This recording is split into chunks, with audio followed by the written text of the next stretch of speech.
तो आज का हमारा टॉपिक है हाइब्रिडाइजेशन।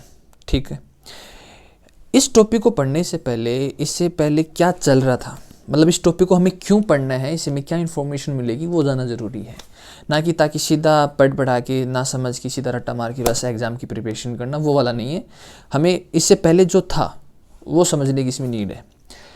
तो देखो, हाइब्रिडाइजेशन ये भी है ना, कोई मॉलिक्यूल जो होता है उसकी शेप के बारे में बात करता है। इसका मतलब उससे पहले जितनी भी थ्योरियाँ हैं वो परफेक्टली कोई भी किसी भी मॉलिक्यूल की शेप या ज्योमेट्री के बारे में कंफर्म नहीं करती कि भाई ऐसी होनी चाहिए या इस टाइप से ये आपस में, या इलेक्ट्रॉन्स आपस में इस तरफ से कनेक्टेड होते हैं कि इस टाइप से शेप क्रिएट हो जाती है। लेकिन बताते हैं थोड़ा बहुत, लेकिन परफेक्टली कोई नहीं बता पाया। सबसे पहले आए थे लुईस, तो उन्होंने कहा कि हर जो मॉलिक्यूल होता है उसमें एक एटम जो होता है वो ट्राई करता है कि मेरा ऑक्टेट रूल कंप्लीट कर पाऊँ मैं, मतलब उसके आउटर सेल में 8 इलेक्ट्रॉन हो, लास्ट सेल में वैलेंस सेल में 8 इलेक्ट्रॉन हो। फिर आती है the valence shell electron pair repulsion theory.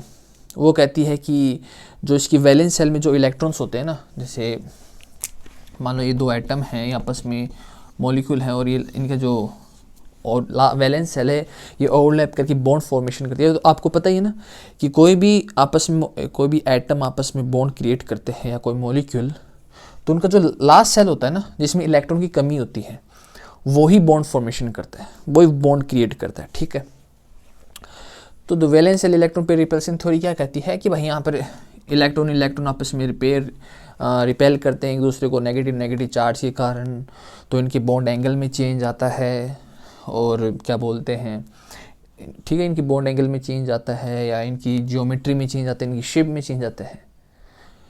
तो एक्चुअली उन्होंने कहा कि वैलेंस सेल में इलेक्ट्रॉन आपस में रिपेल करके ये काम करते हैं। फिर उसके बाद आती है वैलेंस बॉन्ड थ्योरी।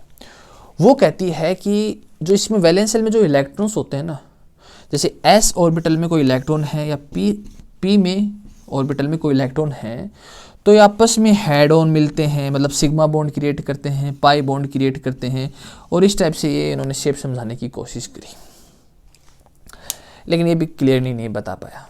ठीक है ना, क्योंकि ये क्लियरली इसलिए नहीं बता पाया, अगर देखो वैलेंस सेल की अगर बात ही करनी है तो करके देखते हैं। देखो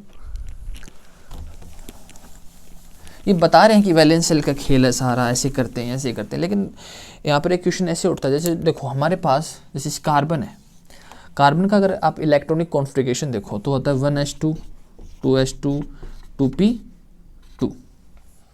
ठीक है, तो हम इसको बॉक्स में कर लेते हैं क्रिएट, ये s बना दिया और ये 1s बना दिया, ये 1s हो गया, ये 2s हो गया, ये p x एक्सिस वाला हो गया, ये p y एक्सिस वाला हो गया, ये p z एक्सिस वाला हो गया। कार्बन को अरेंज करते हैं तो फर्स्ट सेल में तो 2 इलेक्ट्रॉन आ जाएंगे, सेकंड सेल में इस टाइप में फर्स्ट, पता ना कि फर्स्ट जब 1 इलेक्ट्रॉन फिर उसके साथ दूसरा आता है, फिर p में आएगा, तो इस टाइप से ये इलेक्ट्रॉन इसमें हो गए। तो अगर आप देखो तो कोई भी एटम होगा, आउटसाइड कोई भी एटम होगा, मान लो कि हाइड्रोजन है, तो अगर इसको इस ऑर्बिटल में आना है तो मैं इसका मतलब है ये n पेयर इलेक्ट्रॉन के साथ अपना बॉन्ड क्रिएट करेगा, अपने इलेक्ट्रॉन को यहाँ भेज के इसको पेयर कर देगा। ठीक है, एक इलेक्ट्रॉन इसका होगा, एक इलेक्ट्रॉन इसका होगा, दोनों मिलकर बॉन्ड क्रिएट कर लेंगे। तो अगर देखा जाए तो अगर यहाँ पर एक इलेक्ट्रॉन आ जाए और यहाँ पर एक इलेक्ट्रॉन आ जाए तो इसकी तो नीड कंप्लीट हो जाएगी, है ना। यहाँ भी ये भी कंप्लीट हो गया n पेयर, और ये बॉन्ड किसके साथ क्रिएट होता है, n पेयर इलेक्ट्रॉन के साथ, और यहाँ भी कंप्लीट हो। तो अगर इस हिसाब से देखें तो हमारे पास इस टाइप का कुछ मॉलिक्यूल में हमें फॉर्म मिलेगा। ठीक है, हमें कुछ इस टाइप का CH2 टाइप का हमें कोई मॉलिक्यूल मिलेगा, लेकिन आप देखो तो इस टाइप का मॉलिक्यूल मिलता ही नहीं है, इस टाइप का मॉलिक्यूल होता ही नहीं है।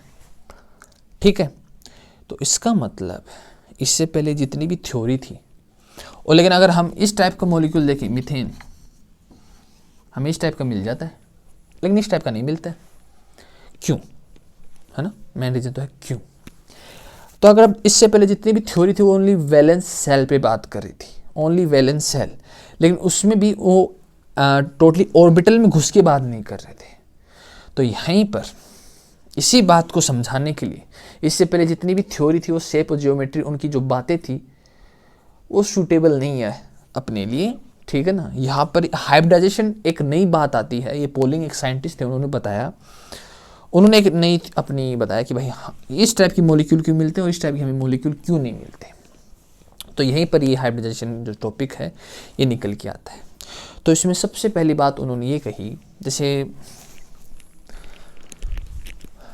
उन्होंने आपको पता ही कि वैलेंस सेल सारे काम करता है ना, बॉन्ड बनाना। ये मान लो जैसे क्लोरीन लेता हूँ मैं, क्लोरीन का इलेक्ट्रॉनिक कॉन्फ़िगरेशन क्या होता है, 1s2 2s2 2p6 3s2 3p5, ठीक है। तो अगर आप देखो तो इसका जो फर्स्ट सेल है ये वाला फर्स्ट सेल कंप्लीट है, सेकंड सेल में मैक्सिमम इलेक्ट्रॉन आएंगे 10, वो भी कंप्लीट है, लेकिन थर्ड सेल में ये इनकम्प्लीट है क्योंकि इसमें तो 3D भी आता है ना, ये तो इनकम्प्लीट है। मतलब इसका ये वैलेंस सेल क्या हो गया क्लोरीन का, थर्ड वाला, मतलब ये एक और ये इसका वैलेंस सेल हो गया। तो आपने अगर पहले पढ़ा हो कि न्यूक्लियस पार्टिसिपेट नहीं करता है बॉन्ड बनाने में, जो सेल कंप्लीट है वो भी पार्टिसिपेट नहीं करते हैं बॉन्ड फॉर्मेशन में, ओनली जो जिसमें इलेक्ट्रॉन की कमी होती है ना वही बॉन्ड क्रिएट करने की ट्राई करते हैं ताकि वो स्टेबल हो जाए। इस यूनिवर्स में एक ही रूल है, हर एटम स्टेबल होने की ट्राई करता है। तो ये किसी के साथ बॉन्ड बनाने की ट्राई करेगा कि भाई मैं स्टेबल हो जाऊँ, तू भी स्टेबल हो जाए, ये दोनों मस्त रहे। तो इसका मतलब ऊपर की दो तो छोड़ दो आप, इनका तो कोई रोल नहीं है, सेकंड सेल और फर्स्ट सेल का तो कोई रोल नहीं, पार्टिसिपेट ही नहीं करेंगे क्योंकि भाई मैं अपनी लाइफ में खुश हूँ, मेरे पास सब कुछ है ना, मुझे कुछ को देना है किसी से ना किसी से लेना है, तो मैं क्यों बीच में उंगली करूँगा, सिंपल सी बात है। तो इन दोनों की तो वो कहानी है, लेकिन इसको चाहिए बेचारे को, इसको नीड है कि भाई हाँ मैं किसी के साथ बॉन्ड फॉर्मेशन करूँ, यहाँ ये करूँ, सब कुछ करूँ। तो यहीं पर है ना, यहीं पे हाइब्रिडाइजेशन का रूल आता है, इसी में आता है, ठीक है। मान लो हम इसमें कार्बन कार्बन में लेते हैं पहले, ये आपको ठीक है, हम इसको कार्बन कार्बन में समझाने की ट्राई करते हैं ताकि सिंपल सा एग्जांपल है और ताकि हमें समझ में भी ईजिली आ जाए। तो कार्बन का हमने देखा क्या था, 1s2 2s2 2p2, मतलब फर्स्ट सेल कंप्लीट है इसका, ये वाला सेकंड सेल पार्टिसिपेट करेगा। तो यहाँ देखो ये सेकंड सेल में हम आ गए। तो हाइब्रिडाइजेशन क्या बोलता है कि ये है ना जो सेकंड सेल है, जो वैलेंस सेल है, इसका जो एक एटम का जो लास्ट सेल होता है जो बॉन्ड क्रिएट फॉर्मेशन या बॉन्ड बनाने में हेल्प करता है, वो क्या करता है, ये पूरा का पूरा है ना आपस में बातें करते हैं, मतलब वैसे नहीं लेकिन आपस में डिस्कस करते हैं कि हमें है ना स्टेबल होना है, हमें स्टेबल होना है, हमें दूसरे बॉन्ड को अपना लालच देना है, उसको अपने साथ जोड़ना है और हमें ज़िंदगी में स्टेबल होना है। तो ये वो ट्राई करते हैं। तो ये सबसे पहले क्या करेंगे, बोलेंगे भाई तेरे पास 2 इलेक्ट्रॉन है, एक काम कर, हम है ना 1 इलेक्ट्रॉन तू इधर भेज दे। बोलेगा क्यों भाई, क्योंकि जो बॉन्ड क्रिएट होता है ना, जैसे कार्बन है CH4 है, तो इसमें जो बॉन्ड क्रिएट होता है ना वो अनपेयर इलेक्ट्रॉन के साथ होता है, ठीक है ना, अनपेयर इलेक्ट्रॉन के साथ होता है। तो ये तो पेयर था और ये वैलेंस सेल में आता है 2sb, मतलब लास्ट सेल में आता है। तो ये सभी आपस में एडजस्टमेंट करते हैं। एडजस्टमेंट कैसे करते हैं, सबसे पहले तो ये काम करते हैं कि अपनी एनर्जी को इक्वली डिस्ट्रीब्यूट कर लेते हैं। वैसे आपको पता है ना, जो न्यूक्लियस की जो सबसे पास जो ऑर्बिटल होता है जैसे 1s, उसकी एनर्जी सबसे कम होती है, और जैसे जैसे आप बढ़ते जाओगे आगे, जैसे 2s 3s इसमें बढ़ते जाओगे वैसे वैसे एनर्जी बढ़ती जाती है। तो 2s की तो 2p से कम है। तो आपस में डिस्कस करके बोलते हैं कि हम है ना इक्वली जितनी भी टोटल एनर्जी अपने पूरे सेल में, मतलब मैं इसको ऐसे सेल शो कर देता हूँ, ये इस सेल में जितनी भी टोटल एनर्जी है ना, हम इसको इक्वली डिस्ट्रीब्यूट कर लेते हैं, ठीक है ना। बोलो ठीक है भाई, बोले अब इलेक्ट्रॉन को तो इधर दे दे, हम इक्वली डिस्ट्रीब्यूट कर लेंगे।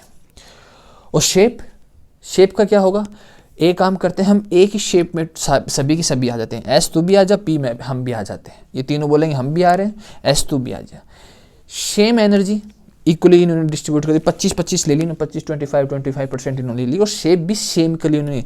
S का शेप पता है आपको, स्पेयर होता है, और जो P का जो शेप होता है वो होता है डम्बल साइज में होता है। लेकिन ये क्या करेंगे, दोनों एक ही शेप में आ जाएंगे, एक दूसरे में घुल मिल जाएंगे। इसका मतलब इनकी एनर्जी भी सेम हो गई, एनर्जी एंड शेप है ये सेम कर लेंगे। वैलेंस सेल की बात कर रहा हूँ, वैलेंस सेल ही सारे काम करता है, बाकी तो कोई पार्टिसिपेट ही नहीं करता है। ठीक है, तो एनर्जी भी सेम कर ली, शेप भी सेम कर ली। अब ये न्योता देंगे भाई हाइड्रोजन तो आ जा हमारे साथ कनेक्ट हो जा, पेयरिंग कर दे और ज़िंदगी के मज़े ले लेते हैं अपन भी। ठीक है ना। तो इस टाइप की जो ऑर्बिटल्स होते हैं ना, इस टाइप की जो ऑर्बिटल्स होते हैं जिनकी एनर्जी और शेप और सेम हो, इसे ऐसे को कहते हैं हाइब्रिड ऑर्बिटल। ठीक है, इस टाइप के जो होते हैं उसको कहते हैं हाइब्रिड ऑर्बिटल्स। वो एटॉमिक ऑर्बिटल्स जो इक्वली सब कुछ डिस्ट्रीब्यूट करके एक इक्वल हो जाएं उसको कहते हैं हाइब्रिड ऑर्बिटल। या आप ऐसे भी कह सकते हैं जो वैलेंस सेल में जो ऑर्बिटल्स आते हैं ना, अगर मान लो 4 में आ गया तो 4s 4p 4d 4f किसी एटम का ये लास्ट सेल है, तो उसके लिए हाइब्रिड ऑर्बिटल क्या हो जाएंगे, लास्ट वाले सेल में जितने भी ऑर्बिटल हैं 4s 4p 4d। ठीक है, तो इस टाइप की जो होते हैं ना जिसमें ये आपस में वैलेंस सेल, मान लो वैलेंस सेल, सीधी सी बात है, हमें तो दिमाग में लाना कि कौन से हाइब्रिड ऑर्बिटल होते हैं जो वैलेंस सेल वाले जो ऑर्बिटल्स होते हैं।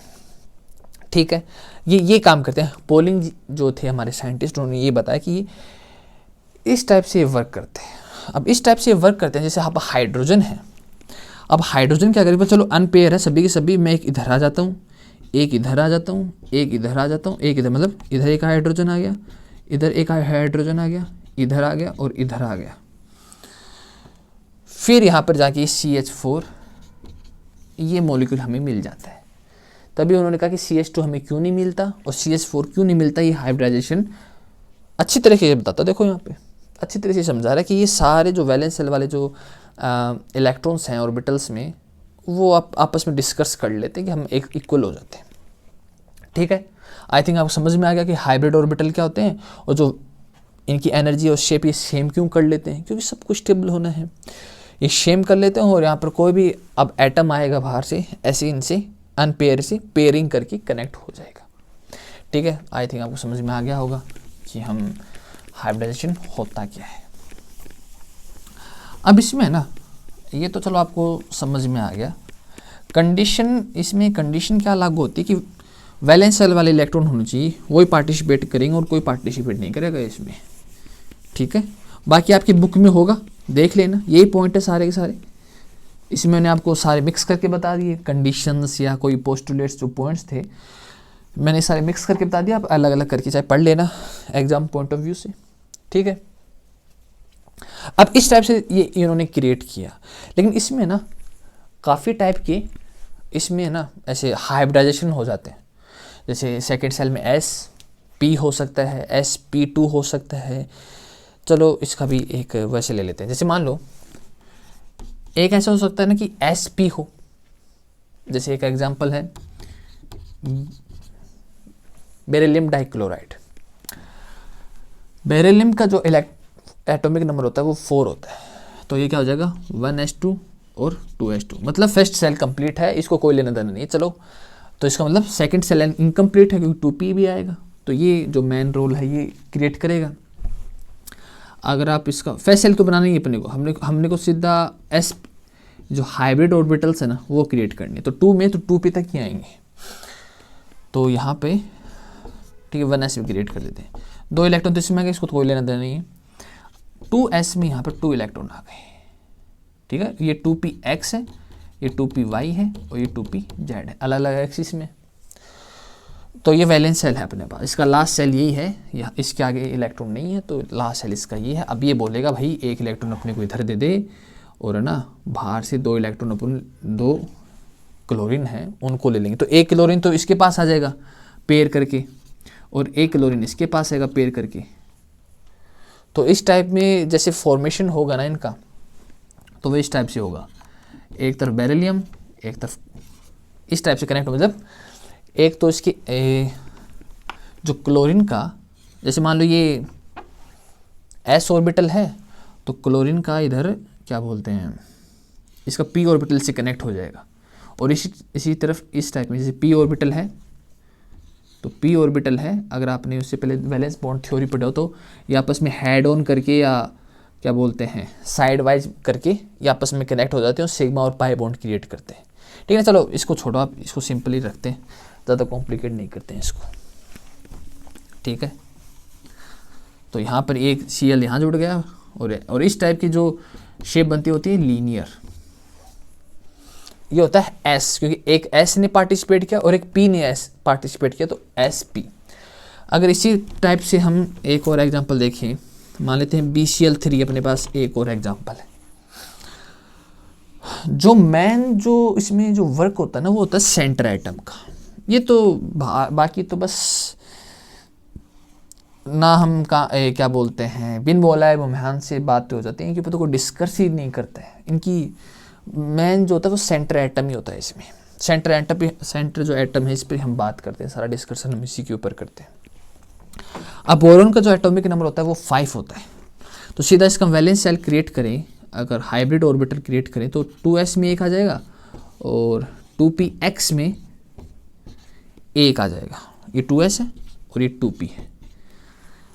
फिर वापिस ये लास्ट सेल है तो बोले इक्वल एनर्जी कर लेते हैं और पेयरिंग करके काम कर लेते हैं। अब Cl3 आएगा तो एक इसके साथ जुड़ जाएगा, एक इसके साथ जुड़ जाएगा, एक इसके साथ जुड़ जाएगा, और यहाँ पे मतलब ये क्लोरीन है, इसको पेयरिंग कर दिया, ये क्लोरीन है, ये क्लोरीन है। और इस टाइप की जो शेप होती है ना, वहाँ यहाँ सेंटर एटम होता है, एक तरफ Cl एक तरफ Cl, इस टाइप से बनता है ट्राइगोनल प्लेनर, ठीक है ना।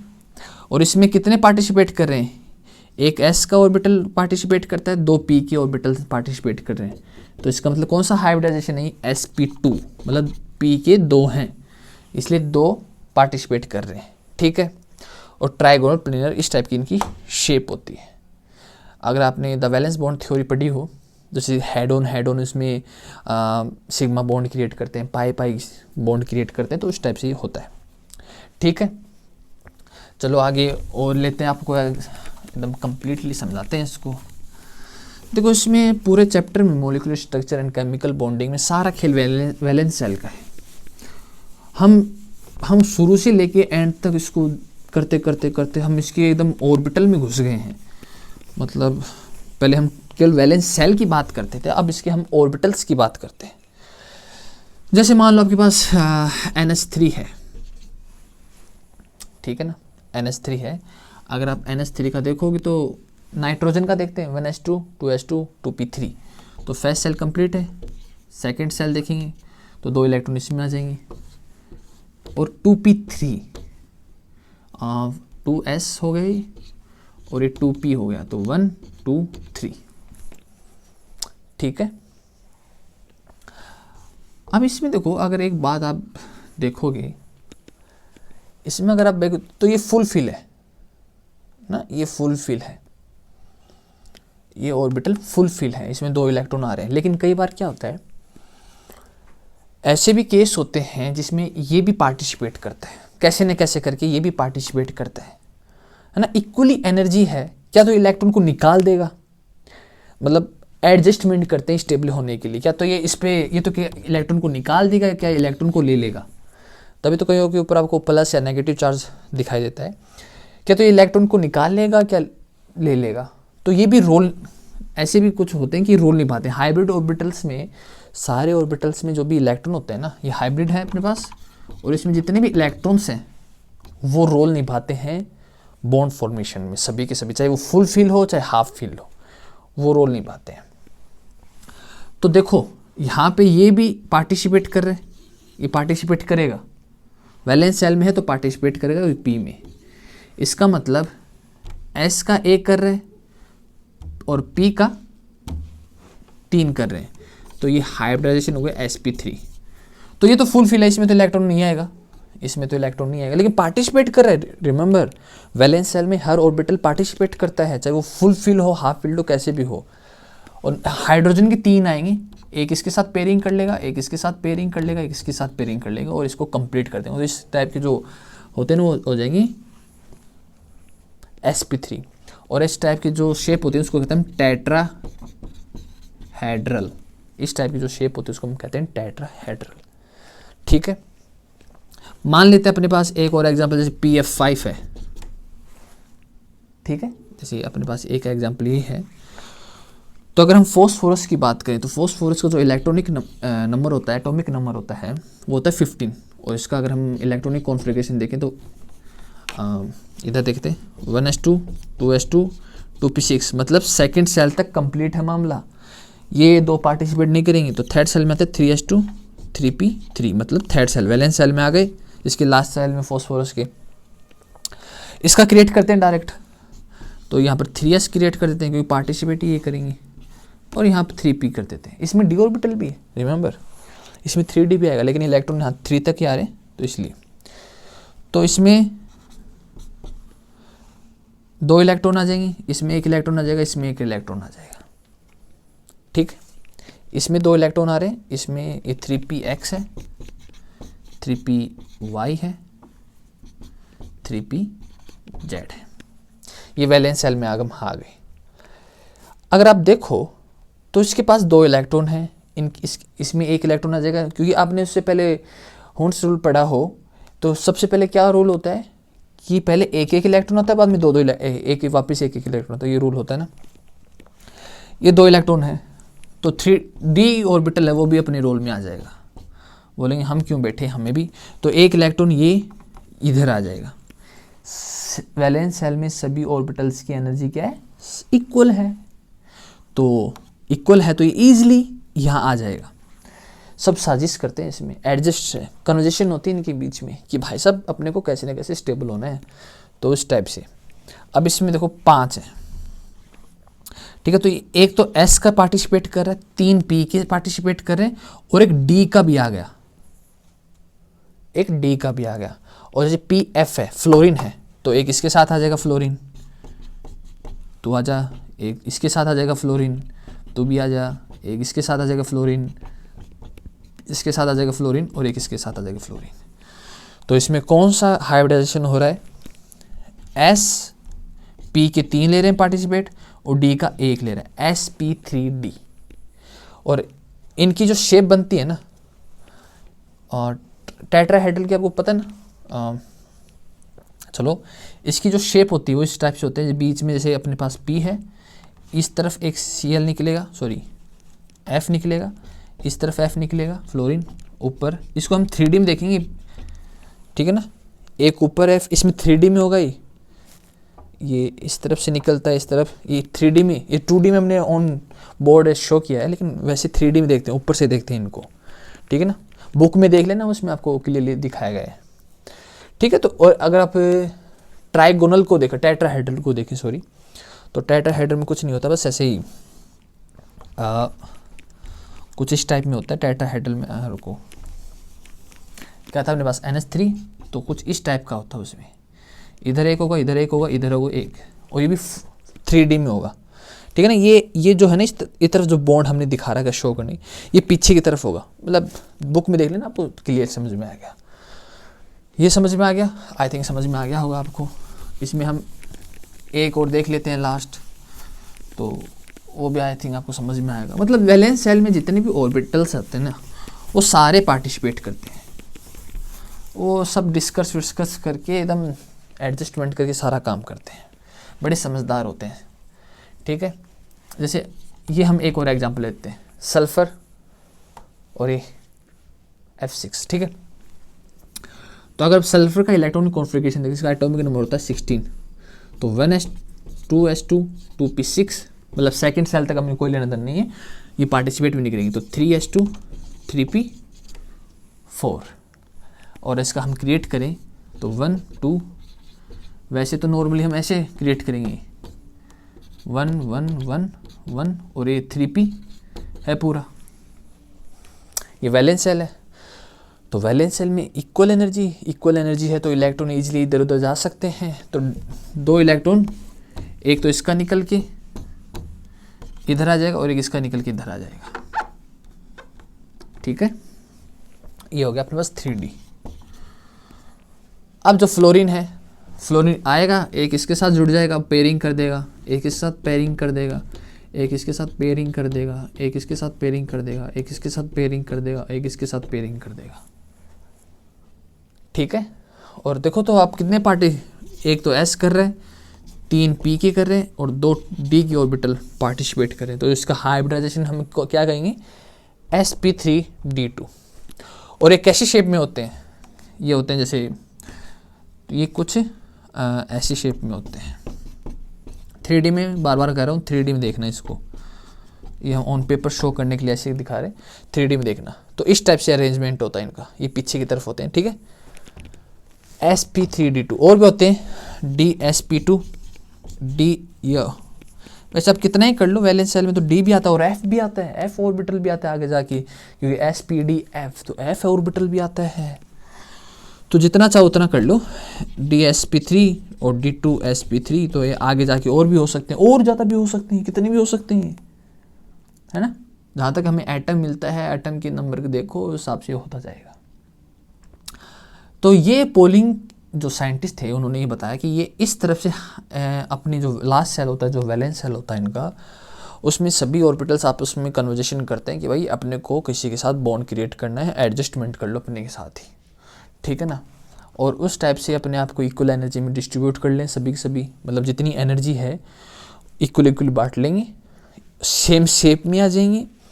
और फिर तो सेम शेप में आ गई, दैट मीन्स क्या होता है, देखो इक्वल एनर्जी होने से फ़ायदा क्या होता है, अगर हम देखो इसमें एक देखें तो इक्वल एनर्जी से फ़ायदा क्या होता है कि ये जो इलेक्ट्रॉन्स होते हैं, देखो इधर इसमें 2 इलेक्ट्रॉन्स थे, मान लो जैसे कार्बन ले रहा हूँ मैं, कार्बन है, ठीक है ना, ये 2s है, ये 2p है।